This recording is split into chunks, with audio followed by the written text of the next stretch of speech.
नमस्कार दर्शकों, प्रदेश टुडे में आपका स्वागत है। इस वक्त हमारे साथ मौजूद है साइबर स्पेशलिस्ट एडवोकेट कुलभूषण जी। आइए उनसे जानते हैं साइबर क्राइम के बारे में और साइबर क्राइम से संबंधित जानकारियों के बारे में। नमस्कार मैम। नमस्कार मैम। आपका धन्यवाद कि आपने हमें अलग से अपना समय दिया है और हमारे साथ थोड़ी इन्फॉर्मेशन और डिटेल्स जनता को जागरूक करने के लिए आप दे रहे हैं। एक्चुअली हमारा फ़र्ज़ है, अगर अवेयरनेस नहीं फैलेगी तो कानून का होना कोई मायने नहीं रखता फिर।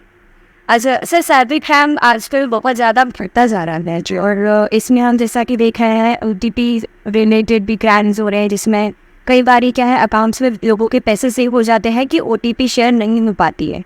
तो लेकिन ऐसा भी सुनने में आया कि आने वाले टाइम में अब टेक्नोलॉजी क्योंकि इतनी बढ़ती जा रही है, तो जो आगे जाके ऐसा भी सीन बन सकता है कि OTP शेयर किए बिना ही अकाउंट से डेटा फूल जाए। मैं आपको एक रीसेंट केस बताता हूँ जिसमें कंपनी का नाम नहीं लूँगा, कुछ फ़ोन्स हैं, चाइनीज़ फ़ोन्स हैं, जिसमें अपडेट जब आप करते हैं तो अपडेट के साथ में एक मैसेज फॉरवर्ड अपने आप उसमें ऐड हो जाता है। कई फ़ोन्स हैं उनमें ये चीज़ हमने पाई है, इस तरीके के कई केसेस हमारे सामने रिपोर्ट हुए हैं। तो उनमें क्या होता है, जितने भी आपके क्रूशियल मैसेजेस हैं, इंपॉर्टेंट मैसेजेस हैं, जैसे OTP है या और कोई ऐसा मैसेज जिससे आप फाइनेंशियल ट्रांजैक्शन कर सकते हैं, वो ऑटो फॉरवर्ड हो जाते हैं। कई ऐसी ऐप्स हैं, लोग आपको लिंक भेजते हैं, कई आपने लिंक देखे होंगे, है ना। रिलेटेड ऐसे रहेंगे जैसे आपने मान लीजिए गाड़ी खरीदी तो गाड़ी की सर्विसिंग के लिए ऑफ़र आ जाएगा आपको, क्योंकि नंबर वहाँ से बिक जाते हैं, बहुत आसानी से बिक जाते हैं।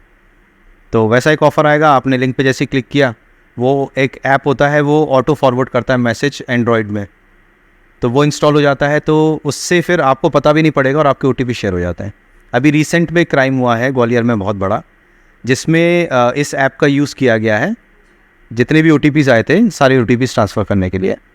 तो ये तो ऐसा मतलब सीन कि लोगों को पता चलेगा ही नहीं, क्योंकि वो लोग यूजली हम अवेयर नहीं होते हैं, इतना पता ही नहीं होता फ़ोन की सेटिंग सिस्टम्स की बात में। एक सिंपल सा इसका सॉल्यूशन ये है कि आप जिस फ़ोन में यूज़ कर रहे हैं अपना UPI और ये सारी चीज़ें, वो अकाउंट अलग रखिए, उसमें ज़्यादा बैलेंस मत रखिए, है ना। जो आपका मेजर अकाउंट है उसको अलग कर लीजिए। इलेक्ट्रॉनिक कोई भी चीज़, अपन ने बचपन में कैसे पढ़ा था ना, साइंस इज़ अ बून और अ कर्स, अब वो चीज़ एक्चुअल में सामने आ रही है। जो साइंस है वो हमारे लिए कहीं बून है, हम 1 सेकंड में किसी को पेमेंट कर सकते हैं मोबाइल से, और कर्स ऐसे कि 1 सेकंड में कोई हमारी पेमेंट उड़ा सकता है। अच्छा, इसके अलावा जो है डिजिटल ओवररेस्ट मतलब जो रहता है ओवररेस्ट के हिसाब से भी, जैसे आज भी केस देखा था जिसमें ओवररेस्ट के थ्रू पैसे उधरी गए थे, ठगी करनी गई थी, डरा के कि आज कुछ केस है, उसके बारे में एक्चुअली ये पैटर्न अभी पिछले लगभग मैं देख रहा हूँ 6 महीने से बहुत ज़्यादा चल रहा है।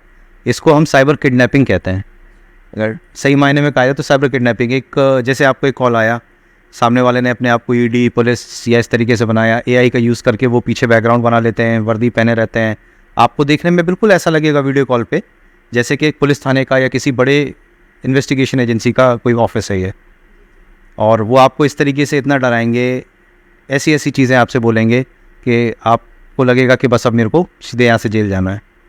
तो इस तरीके से आपके दिमाग में डर व्याप्त करते हैं, जबकि पुलिस जो होती है, पुलिस जो है वो लोगों की सहायता के लिए है। आदमी उसको बहुत गलत समझता है। पुलिस पे भरोसा रखिए, ठीक है, तभी जो है पुलिस आपकी मदद कर पाएगी। अब आप उससे डरेंगे क्योंकि कभी भी कोई भी पुलिस वाला या कोई भी अधिकारी आपसे फ़ोन पे किसी भी तरीके की जानकारी नहीं मांग सकता।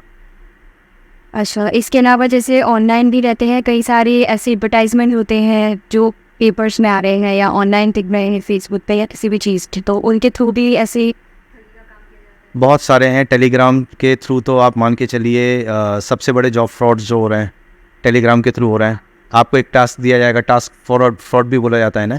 एक टास्क देंगे कि आप इस तरीके से आप इस पर लाइक्स करिए या इसको वीडियोस देखिए, ठीक है, या डेटा एंट्री करिए, और आपसे एक अग्रीमेंट कराएंगे कि अगर आप इसको सही मायने में नहीं करते हैं तो आपको इतना फ़ाइन देना पड़ेगा।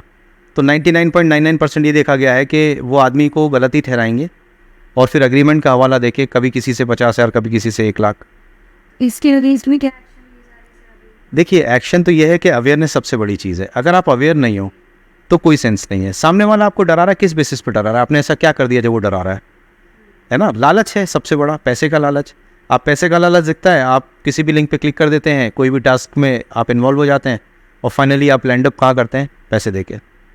डरने की ज़रूरत नहीं है। आपको कोई भी कॉल करे, कहीं से भी कॉल करे, सबसे पहले अपने नज़दीकी पुलिस थाने में या साइबर थाने में जाके उसका वेरिफिकेशन कर लें कि ऐसा कुछ है भी कि नहीं। वैसे तो ऐसा कुछ नहीं है, लेकिन हाँ, बदतमीज़ी ना करें। कई बार सही कॉल भी आता है तो वो पुलिस से बदतमीज़ी वो भी ठीक नहीं होती है।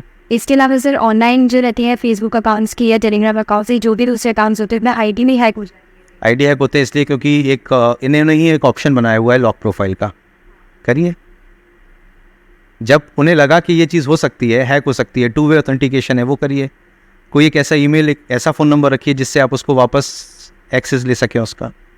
आदमी क्या करता है, अकाउंट खोल देता है अनअवेयरनेस में। 90% मैंने देखा है इस टाइप के अकाउंट जो हैक हो रहे हैं मैक्सिमम, वो सेलिब्रिटीज़ के या ऐसे लोग जो कम पढ़े लिखे होते हैं उनके अकाउंट हैक होता है ज़्यादातर। अच्छा, इसके अलावा जैसे ओटीपी के माध्यम से या किसी भी दूसरी वेज में जैसे पैसा ठगी कर लिया जाता है अकाउंट से, मतलब डायरेक्ट डिडक्ट हो जाता है। तो वैसे देखा जाए तो कि एक अकाउंट के थ्रू दूसरे अकाउंट में पैसा ट्रांसफर हो रहा है या वॉलेट हो रहा है, तो उसके एड्रेस, यूपीआई आईडी या जो भी एड्रेस रहता है उसके थ्रू वो पैसा रिकवर हो जाना चाहिए। देखिए, बहुत सिंपल सी चीज़ है, जब भी कोई क्राइम करेगा तो वो अपने पर्सनल अकाउंट में तो पैसा लेगा नहीं। हायर्ड अकाउंट होते हैं, यहाँ पे बहुत से ऐसे लोग हैं जिनको पैसे की ज़रूरत है। जैसे रिसेंट केस में भी हमने एक सॉल्व करने जब पहुँचे, जिसका अकाउंट यूज़ हुआ था, जब पहुँचे तो वो एक सिक्योरिटी गार्ड था किसी एटीएम का, जिसकी सैलरी 6,000 रुपये थी। एटीएम पे खड़ा हुआ तो एक बंदे ने बोला कि चाचा मेरे पास पैसे नहीं हैं और मैं यहाँ स्टूडेंट हूँ, तो अगर आपके पास कार्ड हो तो आप पैसे निकाल के दे दीजिए, आपको मैं उसके बदले में 500,000 रुपये दे दूँगा। ठीक है, गरीब आदमी ने लालच किया, क्राइम हो गया। अब आप उसे पकड़ने जाएंगे तो कहाँ, डेड एंड है ना। तो सर इस हिसाब से तो फिर जैसे आगे जो भी क्राइम ओरिजिनली करता है वो पकड़ा जाना थोड़ा सा नहीं, असंभव नहीं होता है। कभी भी क्रिमिनल ये सोच ले कि मैं डिजिटल वर्ल्ड में क्राइम कर रहा हूँ और मुझे कोई नहीं पकड़ सकता, ये चीज़ तो इम्पॉसिबल है। तो जैसा कि आपने अभी सुना, सारी डिटेल्स हमें सर ने बताई है कि किस हिसाब से हम खुद अपनी ही प्रोटेक्शन कर सकते हैं अपने तरीके से। अपनी शेयरिंग चीज़ों की डिटेल्स की ज़्यादा ना करें, और साइबर क्राइम से अगर आप कुछ जूझते हैं या आपके नज़र में आता है कि ऐसा कुछ आपके साथ घटना हुई है, तो बजाय उस चीज़ के परेशान होने के आप पुलिस में तुरंत इन्फॉर्म करें। और जो नंबर सर ने बताया हेल्पलाइन 1930, उस पर आप इन्फॉर्म कर सकते हैं अगर कोई भी आप साइबर क्राइम से ग्रसित होते हैं। तो बने रहिए प्रदेश टुडे के साथ। ब्यूरो रिपोर्ट, प्रदेश टुडे, ग्वालियर।